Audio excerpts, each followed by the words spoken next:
So, Lieutenant Governor Polito and I are glad to be back in Lowell.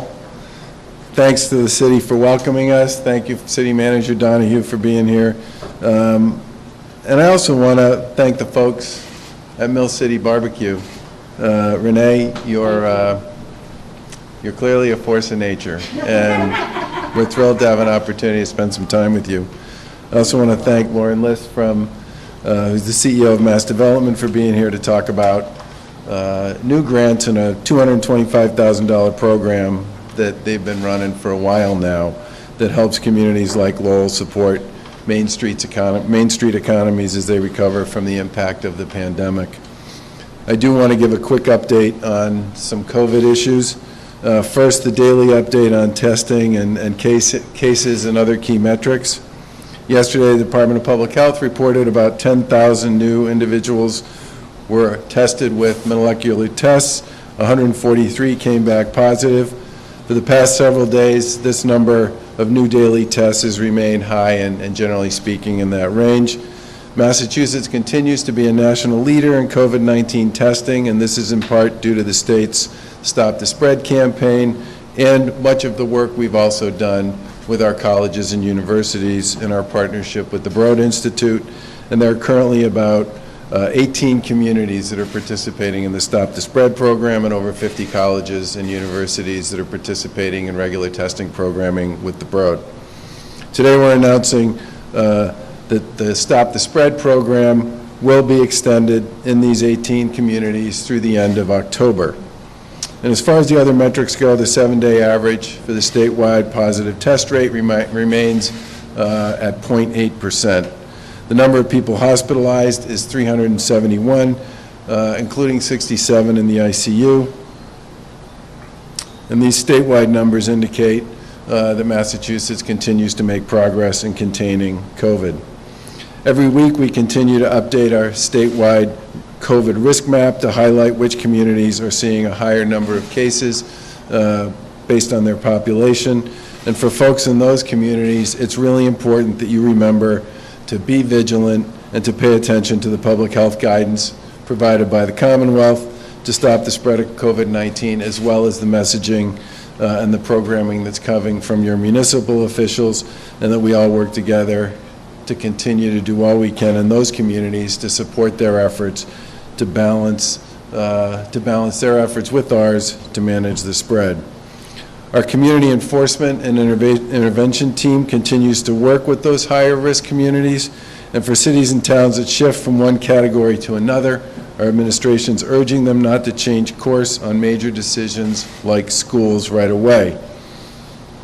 Sometimes communities bump up for one very particular reason. Sometimes it's because there was a brief outbreak in a nursing home. Sometimes it has something to do with a particular event or circumstance, private gathering of some kind. Communities will bounce as a result of that one initiative up. Contact tracing will identify it, people will isolate and quarantine the folks that were involved, and then the community comes back down, which is why our guidance from the beginning has been that people need to look at 3 weeks worth of data. Those 3 weeks worth of data represent 4 weeks and can establish a trend. People shouldn't be making decisions on this stuff based on 1 week. We don't parse the data. We just put the numbers out as they are, and then we work with our colleagues in local government to make decisions and determinations with respect to what it is that creates the bump up or the bump down. And if you look at the data week over week over week, there are a lot of communities that bounce around. There are many that have literally been below 5 per 100,000 or below 5 period since we started putting this map out back in the beginning of August. But there are communities that bounce up and bounce down, and in many cases it's because of a single event or a single institution that creates that, and that's why we think it's really important for people to look for trends. And trends don't happen in 7 days. Trends happen over the course of 3 weeks worth of reporting, which represents 4 weeks worth of data. Now, getting kids back to the classroom, obviously, is something that we believe is critically important to our success and to our kids' success going forward. And it's very important for people in communities to look at 3 weeks worth of data, which is 4 weeks worth of information before they make decisions about changing their plans with respect to schools. Today, we're pleased to announce a $650,000 grant program for organizations serving Black and brown people in hard-hit cities and towns like this one, and that will include all of the high-risk communities, but also will be available in communities that have substantial populations of people of color. The funding will support public awareness efforts and targeted community interventions, and it will be done in coordination with our community intervention teams. These funds will be used to remind people about mask wearing, social distancing, and other steps that they can take in their community to help stop the spread. And it will also support training and messaging on COVID-19 prevention for people who provide in-home services like meals assistance and wellness checks. We're also working with the Health Resources and Action community to implement this program, and today the application for this grant program will be posted on hria.org/MA-COVID community grants. We look forward to partnering with these community organizations to stop the spread in our highest risk communities. We've also talked a lot about communities that have seen higher rates of COVID to promote public health, but it's also important to talk about communities where there is little or no COVID for weeks. Residents and community leaders that have little or no COVID in their communities have a different set of circumstances. They're able to make certain safe decisions for their families, such as getting kids back to school. Since we launched the COVID risk map at the beginning of August, we've seen the vast majority of Massachusetts towns are in lower risk categories, so-called gray and green.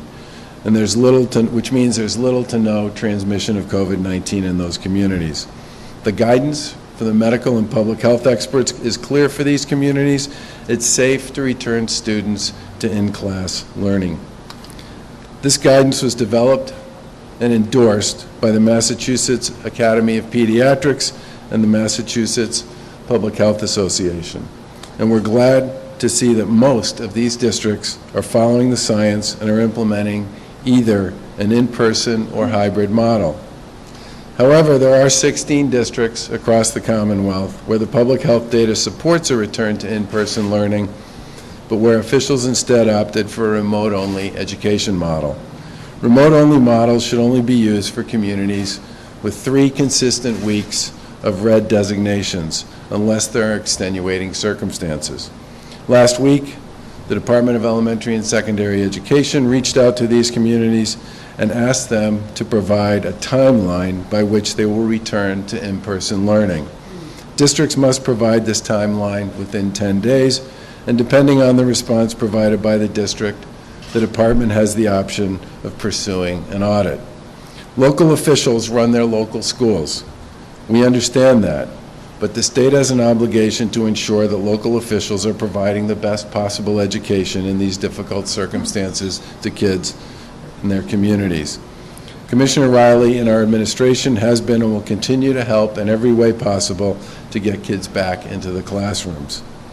The progress in our public health metrics has also driven our ability to safely reopen our economy.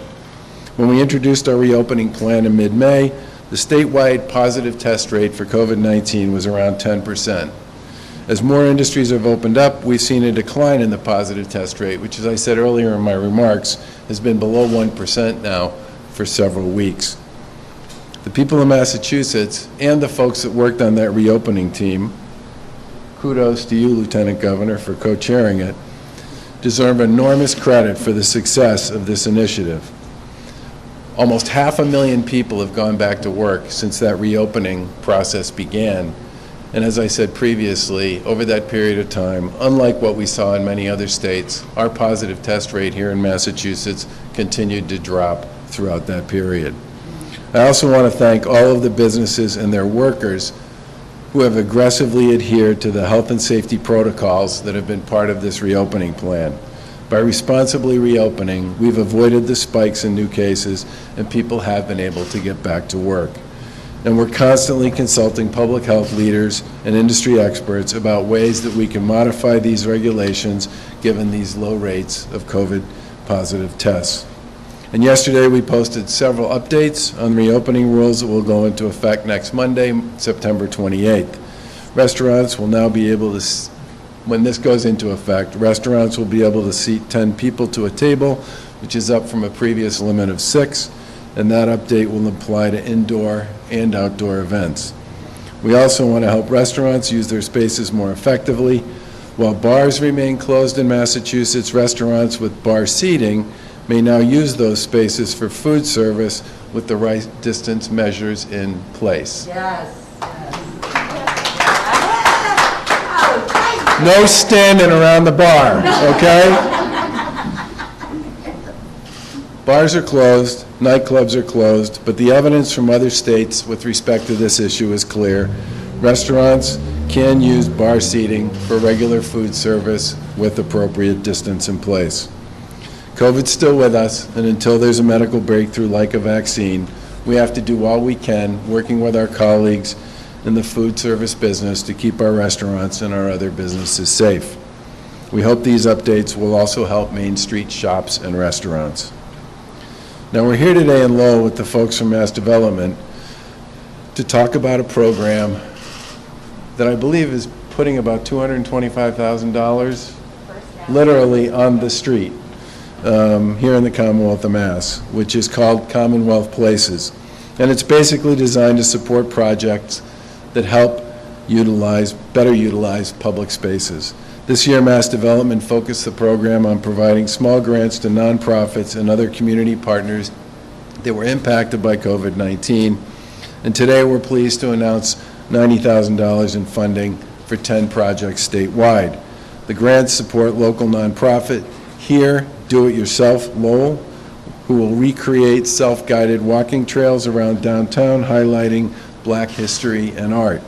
These projects offer a unique idea for attracting residents and visitors to our downtowns so that they can enjoy the many local shops and restaurants they offer, like Mill City Barbecue.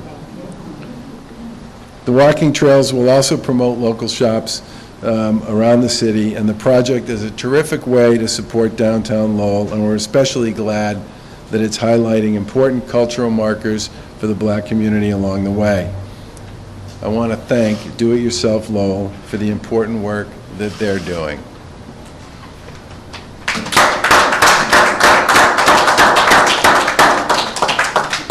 As we continue to navigate a world with COVID-19, we continue to work on ways to protect public health while supporting our Massachusetts businesses. With every passing day, we're adding more resources for testing, tracing, and community outreach to stop the spread of COVID-19, and we're working hard to safely get children back to school to learn in the classroom and spend time with their peers. We're creating new guidelines to gradually and safely reopen more of our economy so that all sectors can operate successfully, even as we head into the cooler weather.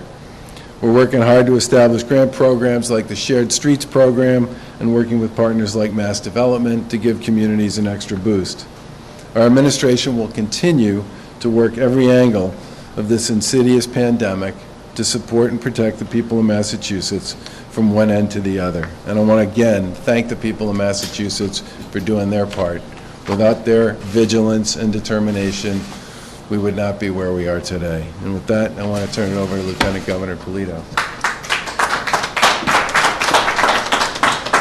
Good morning. It's great to be back here in Lowell with our friends, Manager Donahue and Mayor Leahy. It's great to be here at Mill City Barbecue and Brew.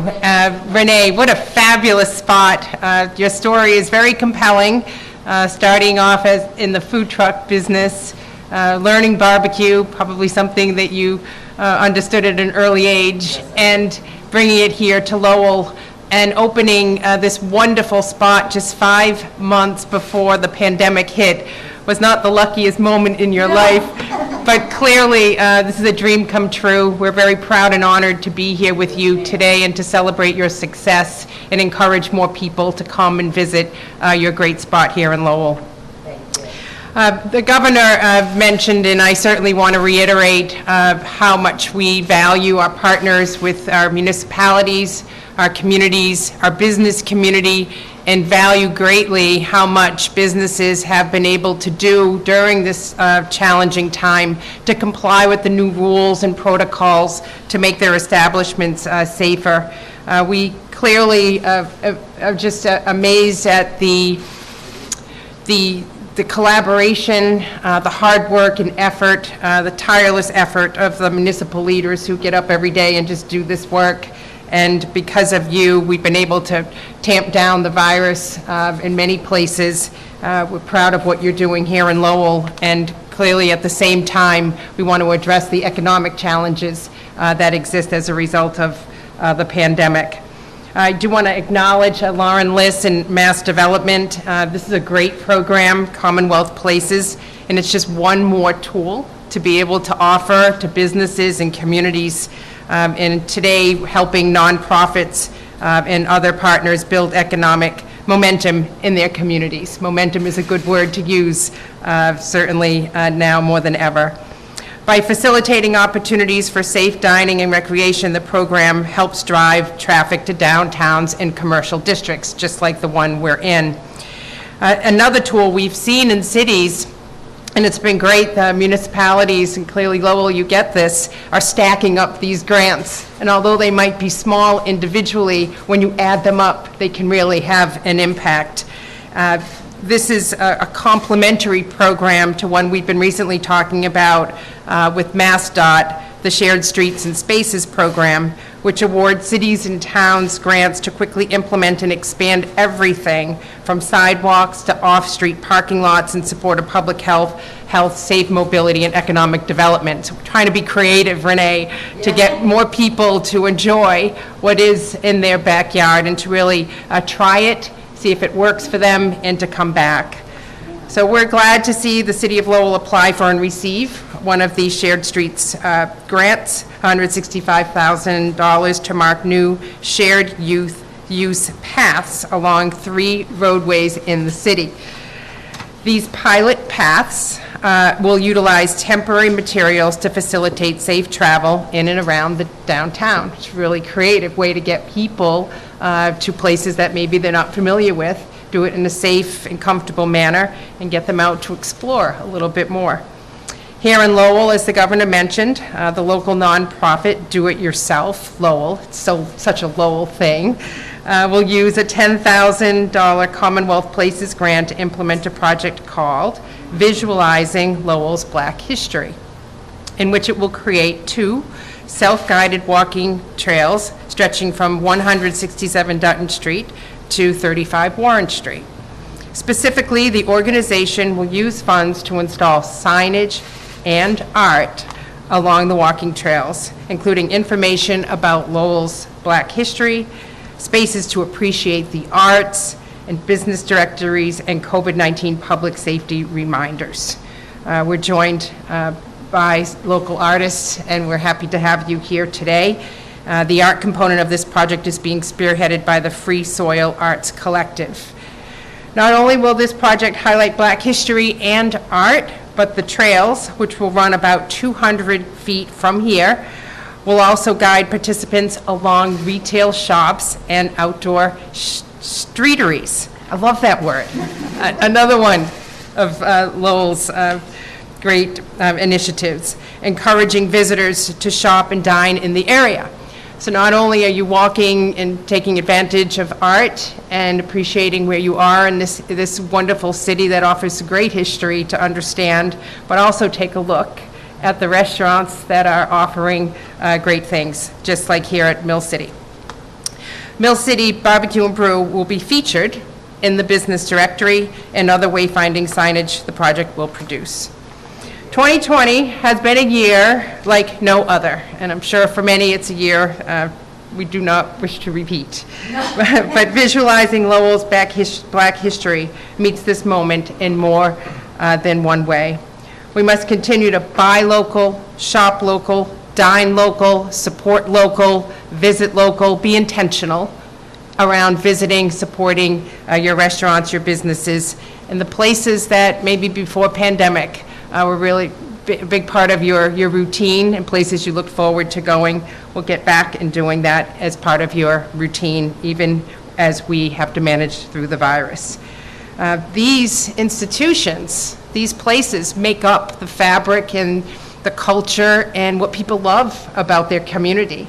And it really is a big lift to be able to visit, have a great experience, and try to balance the struggles and challenges living through this pandemic with the wonderful offerings right in your backyard.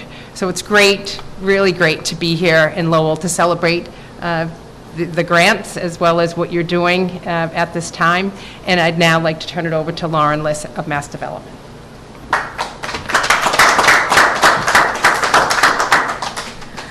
Good morning. Thank you, Lieutenant Governor. Thank you, Governor Baker. It's always a pleasure to be with you, and thank you for everything that you do across the Commonwealth to promote economic development and to keep us safe in doing so. It's my pleasure to join you today at Mill City. Renee, thank you so much for hosting us in this wonderful location. And it's great to be able to talk about Mass Development's Commonwealth Places program. Mass Development is the state's finance and development agency, and Commonwealth Places is just one of the many tools that we offer communities to promote economic development across the Commonwealth. But Commonwealth Places is a really special program for us in that it's specifically tailored to help local communities stimulate economic activity in their distinctive downtown districts and commercial areas by creating a sense of place unique to each community. Some people call it placemaking, some people call it tactical urbanism, but whatever you call it, at the core of Commonwealth Places, it's all about community-based, community-motivated projects to help our local businesses thrive. And Commonwealth Places is truly a partnership with our local communities as we offer matching grants as local community organizations crowdfund and fundraise on their own the projects that they want to bring forth in their communities. So far, I'm proud to say after 4 years of the program, Commonwealth Places has helped launch 84 different projects in Massachusetts. We've awarded over $2.2 million in matching funds, which in turn leveraged another $2.7 million in local fundraising for projects like Main Street improvement projects, pop-up retail activations, and neighborhood-wide public art installations. And while Commonwealth Places is always and always has been a program that tries to be responsive to individual community needs, this is especially important in light of the challenges that businesses face in the COVID-19 environment. So, when we opened our 5th round of funding in June, we pivoted to dedicating the funds where they were really needed, helping community partners and their local economic recovery efforts, and preparing for a return to places as we reopen our businesses under the Governor's reopening plan. We called our round Commonwealth Places Resurgent Places, and this round focuses on projects that help organizations reimagine what it's like to come back downtown and reopen spaces in this environment for safe dining, shopping, and recreation, and more. And there's certainly nothing good about a pandemic, but certainly a silver lining is the innovation and creativity we have seen businesses bring to this endeavor. So thank you so much. In total, the Commonwealth Places COVID-19 response round Resurgent Places is supporting 20 projects, a total of about $215,000.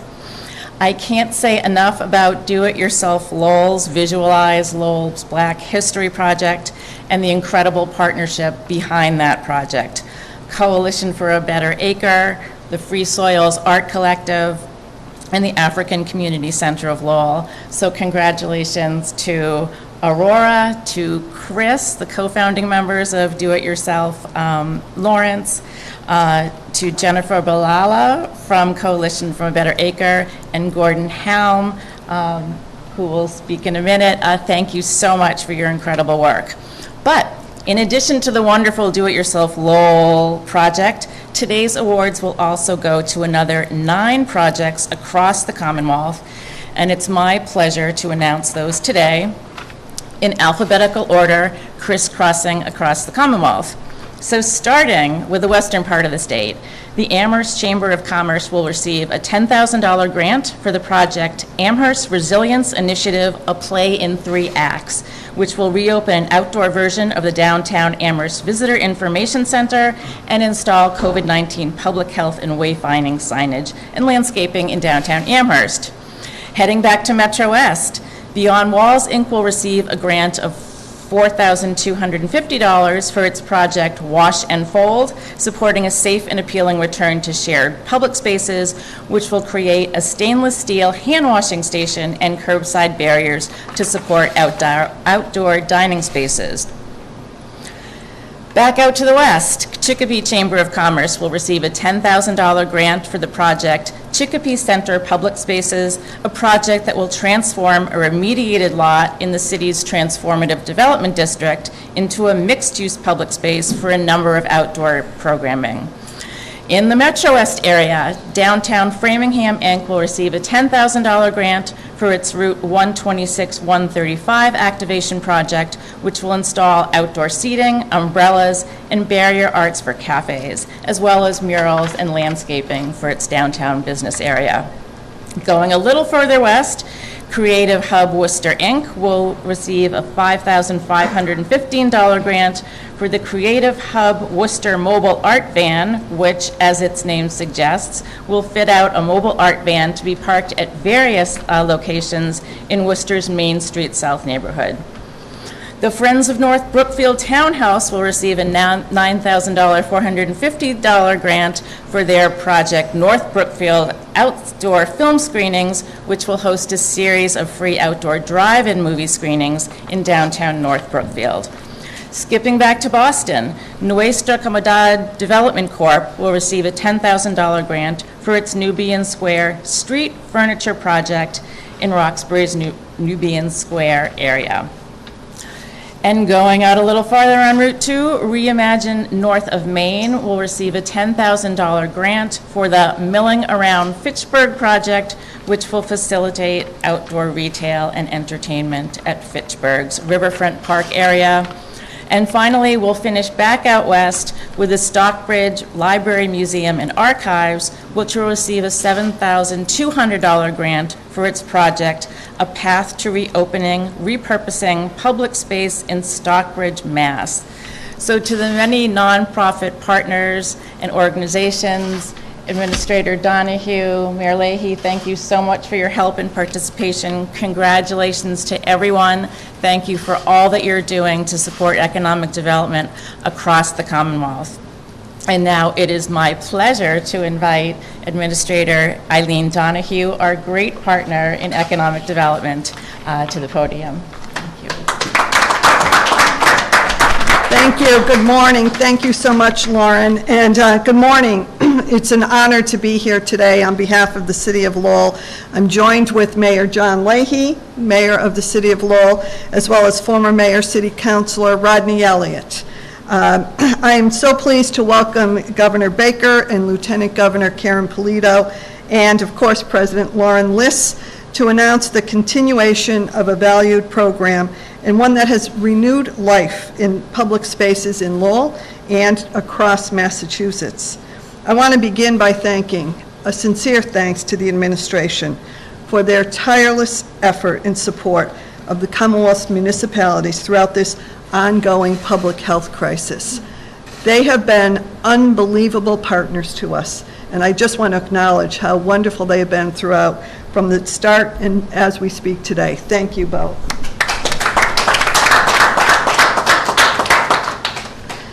You know, as we go back to what we hope will be a new normal, we've heard so much about programs, and this is a breath of fresh air today. The Commonwealth Places initiative, it has us looking forward on transformative development and tools that cities and towns across Massachusetts can utilize to foster civic engagement and community spirit in a manner that can lead to lasting economic vitality and improved quality of life for our residents. We've seen the positive impact of this initiative in Lowell through its recent support of the city's effort to revitalize Kerouac Park right up the street. And the placemaking supported by the initiative complements Lowell's longstanding efforts to achieve vitality by embracing our history.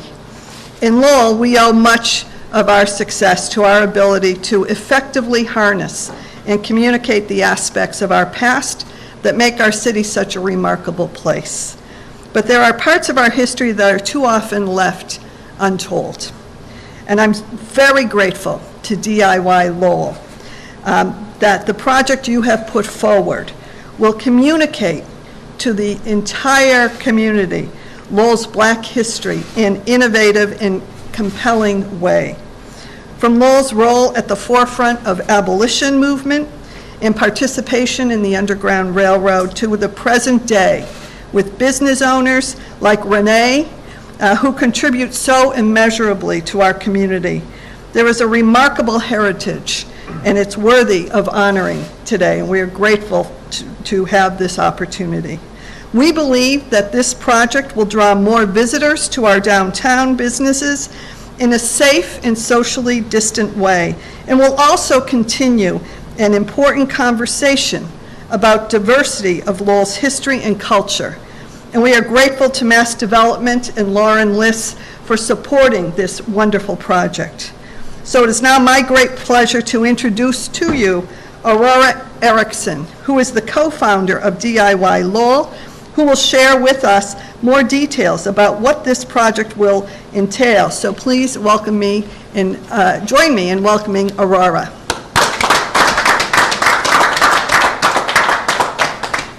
Hi, thank you so much, everyone. And thank you so much to Mass Development for this amazing program and this opportunity to represent all of the different awesome initiatives in our state that are going to be receiving this funding.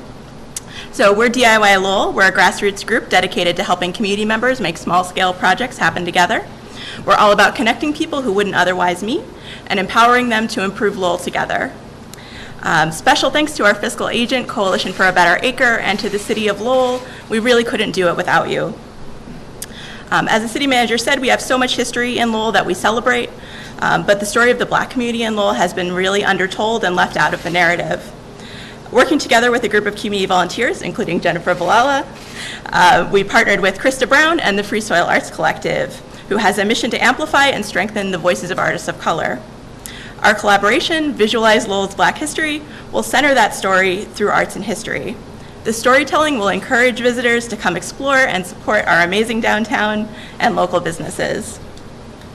Visualize Lowell's Black History will include a pop-up Black History Trail, an art walk and sculpture created by artists of color, social distance live performance, and wayfinding and directories to help visitors find downtown's reopened businesses.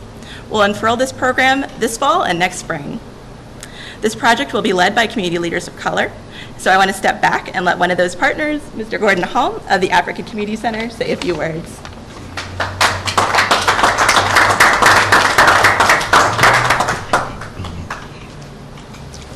Good morning.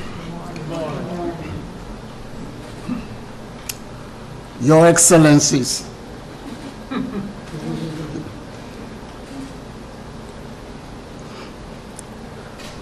"400 years ago, when my ancestors were here, I believed at the time the story that they do tell is about freedom. They ask, are you free? Brother, sister, are you free? Today, the story has changed. We say, how safe are you? Are you safe? A moment like this, we ought to go back and reflect about those that came and played the part by working so hard for us to be here today. Today, I stand on behalf of the entire African continent and on behalf of the African Community Center to say that we thank you, and we do have a story. Your Excellency, I can assure you that in our community, there are a lot of intellectuals and energy. Please do tap into it. Lowell is our home, and we all belong to this city, this wonderful city. But we must feel and act like we belong here. This day is the day that we all must come together and do what is right for us to be safe. There's a lot of families in our communities that are unsure. What the African Community Center have done with the Department of Health at this very crisis was that we were able in 4 days to test 1,168 people in the city of Lowell. With the resources that you give us, we will be able to do more.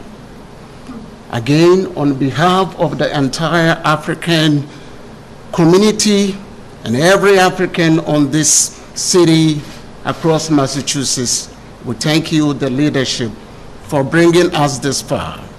It has been a long and rough year for every human and for every humanity. And so today we thank you for this very opportunity. The African Community Center will do everything on our means to make sure that we carry this project ahead. On that note, I will be very happy to introduce Renee Waterding, the owner of Mill City Barbecue. Thank you very much.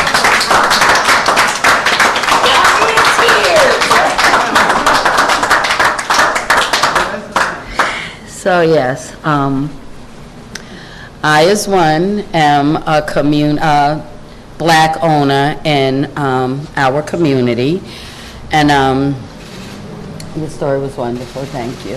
Your story was wonderful, thank you. He said it all, really. Unlike a lot of people in our community, I have come here with absolutely nothing to rebuild and to do something positive in the city of Lowell. I am a black business owner. We really don't have many here in Lowell, and it's a shame. It really is a great community, and the resources are really there, even more so in the last couple of years, you know, for black business owners and black communities as ourselves. Representing the African community, I as well am representing the black community. And we are all as one, but there is sometimes a separate community here. So I am grateful for everything this city has done for me in the last 6 years, not only in Lowell, but in Massachusetts, period. Just, you know, from coming here after 25 years and then wanting to not only invest, but to have stability and more of a saying in our community. Something that always bothered me once I did leave Massachusetts is Lowell's a city that we don't have a lot of black businesses. We don't have a lot of black programs. We don't have a lot to offer, you know, our people. And that was something I was nervous about coming here, was how was I going to be supported in a city that does not have that type of support. But as the years are going on, I noticed that a lot is changing, and there are a lot of resources and help out here for businesses and communities and different programs that are trying to do more and with our community. So, you know, speaking from Lowell and speaking from a black business owner, I'm really proud to say that this city has done more than I can ask. And I love being in Lowell. You know, outside of COVID, what I've done and the ground that I'm standing on within Mill City now, I've done opened more doors and more than I expected out of myself. It really truly was the community, the resources, and I say a lot to City Hall because it's my go-to place when I need something or simple things that has to do with liquor license or breaking barriers as far as being a black business owner here. It was in the beginning challenging, but my foot is pretty much in the door now, and I can't say enough for my state and my city as far as opening doors, breaking down barriers, and doing whatever we have to do to have a voice in our own city too. So, you know, thank you everybody for giving me the opportunity, you know, to come here after 25 years and be able to make it as far as I've made it. I couldn't have done it in another city, and that's why I came back to Lowell. So, you know, thank you to everybody who's been there for me too, and I wish us the best, and I'm there. Whatever you guys need, whatever I can do to be a part of the community or the organization, feel free to come to me. And I love all you guys, and thank you so much. And thank you.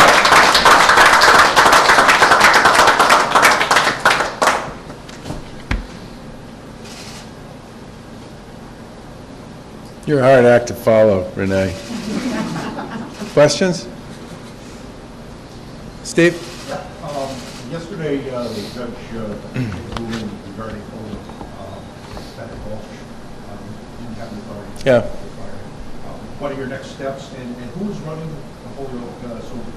So on the day that Secretary Sutters and Assistant Secretary Dan Sy put Bennett Walsh on indefinite leave, which was March 30th, Val Liptak, who still is, theoretically, the CEO of Western Mass Hospital, became the interim superintendent at Holyoke Soldiers Home, and Val has done a spectacular job, a heroic job under extremely difficult circumstances to right the ship there. And she got a ton of help from the National Guard. General Keefe and the team were on the ground there at the same time Val showed up at 7 o'clock in the morning on that Monday, and stayed with them throughout the course of the next 3 or 4 months as they worked their way through dealing with the infectious control issues and the staffing concerns and all the rest. And at this point in time, they're currently investing about $6 million in the physical plant. They started the process to update the 2012 conceptual plan for the future of the facility generally, and have had extremely low positive test rates over that period of time. So Val is basically on the ground and in charge. At some point, we would like her to go back to Western Mass Hospital, but she's done a magnificent job in the meantime. It's our expectation, given the judge's ruling with respect to who has the authority to fire at Holyoke Soldiers Home, that we would expect the board, based on the Pearlstein report, which made pretty clear that there were serious mistakes made over the course of the months of March and April there, February and March, that they would act to remove Bennett Walsh permanently. Governor, last week you endorsed Susan Collins for her race in Maine. Should she win, it'd be pivotal in helping keep the Senate in the GOP's control. Do you think a Republican-led Senate is best for Massachusetts? Susan Collins, for the past 5 years, has been a phone call away every time I've needed to talk to somebody who has a lot of standing and a lot of history in Washington about how to accomplish goals and objectives for Massachusetts. She doesn't represent Massachusetts, but she's always been there to support the Commonwealth as a member of the New England region. And whether you're talking about wind energy or mass health and the Medicaid program, or transportation, or the work she's done on all of the COVID relief fund initiatives, she's been a terrific ally and supporter of the Commonwealth as part of the New England region. And by the way, the work she did, which she spearheaded to remove the tariffs on lobsters, was a huge issue, not just for Maine, but also for the lobster community here in Massachusetts as well. And she pretty much did that one all by herself. Do you make your calculus politically on who has control of the Senate overall? No, my calculus was based on the fact that I think Susan Collins has been a terrific senator for Maine and a terrific senator for the region. Do you expect to be making more endorsements out of state and nationally on the White House before election day? We have a global pandemic going on here in the Commonwealth of Mass, which has really dominated the time and attention of the Lieutenant Governor and our team for the past 7 months or so. I think it's likely that the LG and I will try and do some things between now and Election Day to help some of the folks that are running for the state legislature. But I think that's going to be sort of the extent of our political activity. Last question. Governor, with the Supreme Court situation at the moment, senators have indicated that the relief package is not in the offing anytime soon. What does Massachusetts do without more federal help at this point? So 4 years ago, just about this time, the Democrats all said it was incredibly important to move forward to put another person on the bench, right? And the Republicans all said, no, that's a really bad idea. 4 years later, only because the circumstances have changed, the Republicans say we need to move forward, it's a critical issue for the country, and the Democrats say, no, we should wait until after the election. 100% ends justify the means, classic Washington behavior, and it's a big part of why most people in this country think Washington is a problem, period. And I sit here as the governor of the Commonwealth of Mass, where we have basically been playing this hand around COVID as best we can with a really uneven, inconsistent response from the federal government, who has far more tools in their toolbox than any state's ever going to have to manage their way through this. And they are now going to wrap themselves up in a conversation about the Supreme Court, which is important, but nobody looks good with respect to how they've chosen to position themselves over the course of the last 4 years on this issue, at a point in time when what I would really like to see them focus on is the pandemic, which has killed 200,000 people in the United States of America so far and continues to wreak havoc on our economy and our communities across not just the Commonwealth, but across the country. So, yeah, I'd like to see him focus on the pandemic.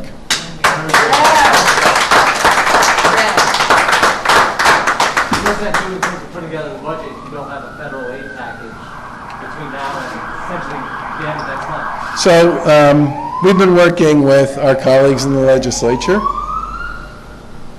I don't see any of them here. Long story short, the FY20 budget, I think, is going to be fine.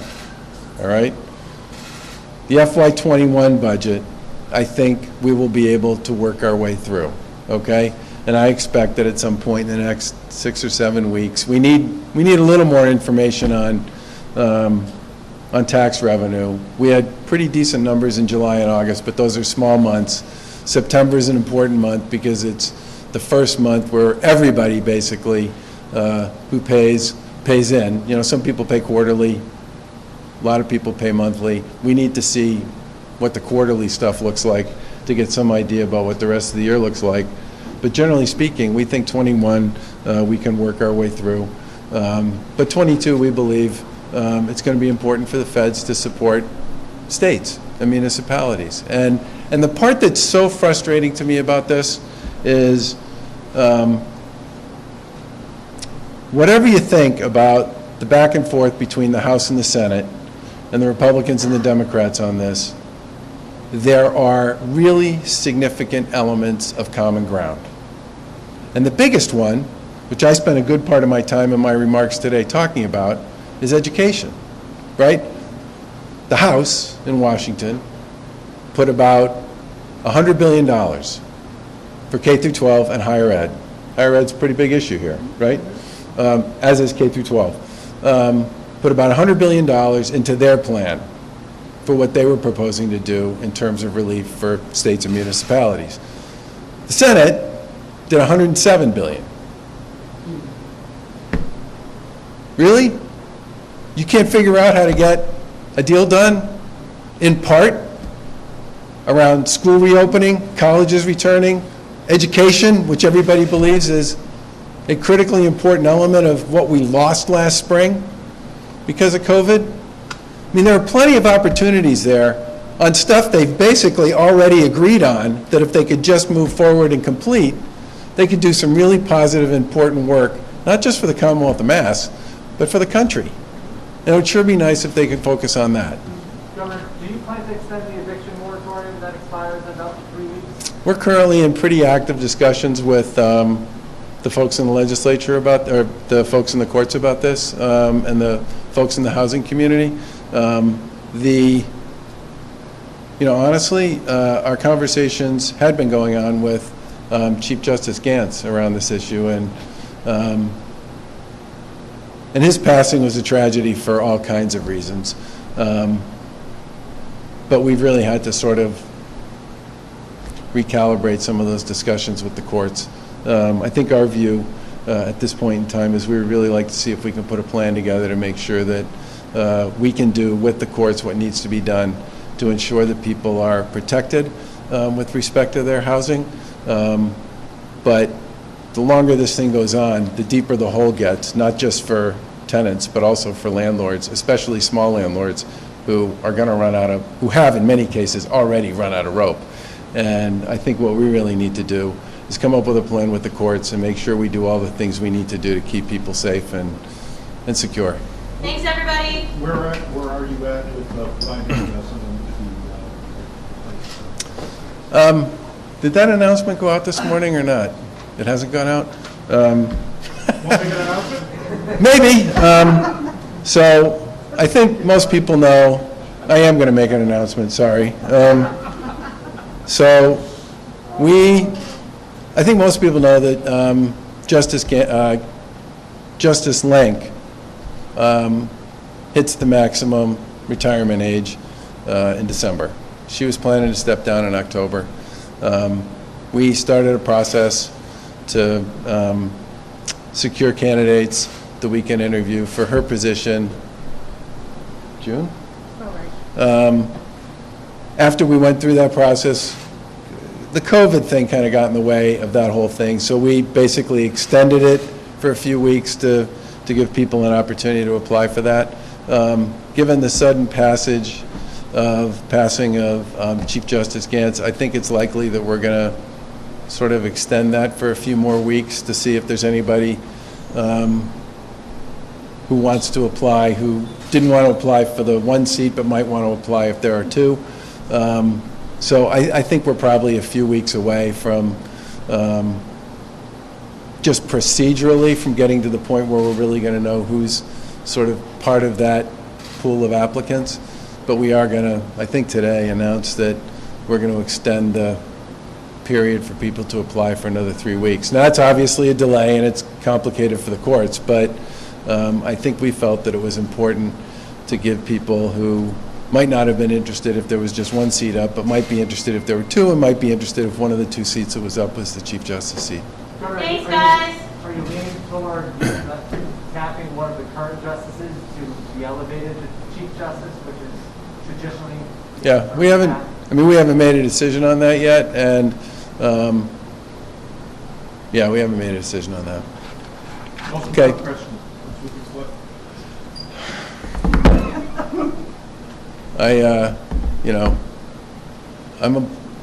I was once a basketball player. I played a lot. I have a really cranky Achilles heel, and every once in a while, it gets particularly cranky. And my wife and I spent a lot of time walking this past weekend, and